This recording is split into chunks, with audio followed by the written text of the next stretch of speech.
You know, there are just some days that are hot. They're just hot. And batteries in electric cars don't like hot. Well, welcome back to the Kilted Texan, and we're going to talk about what I do for a hot battery. And as you can see, the little triangle of scariness is up in the left corner of the dashboard there. And while I don't have confirmation, I am assuming that it's because it is hotter than Satan's keister hole right there. I mean, you can tell it's 107. I just left. It was plugged in.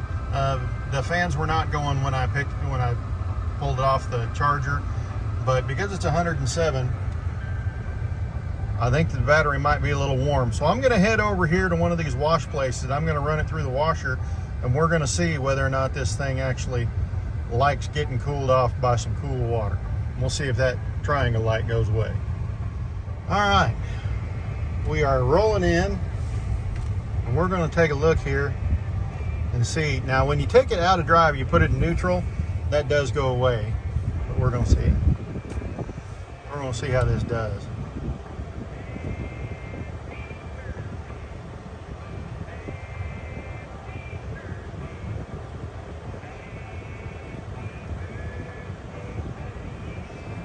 We will put it in neutral.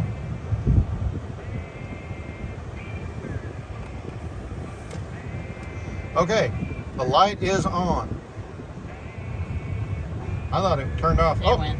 There it went. We are under shade and in the cool air. It does not take long.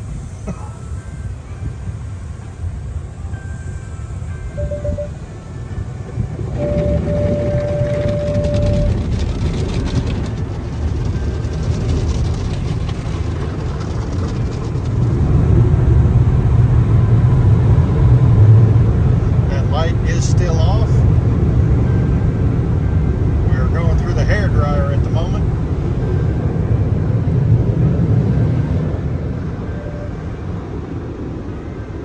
Now, just slightly touch the brake, put her into drive, and we are moving. Let's take a look at this dash, and we'll see now what the external temperature is reading. Because remember, it's 107. Going in, 107. And now she's reading 82. Now tell me that cooler air doesn't make that light go away. Now, it may be something different, and some engineer's probably going to have to tell me different, give me a good reason why, but I'd say that that's pretty good proof. So we'll catch y'all in the next one. And I don't know that it's worth $6 every time, but I got one of these subscriptions, so I might as well use it, right? So if you're going to crash into that like button, and we'll see y'all in the next one. Y'all have a good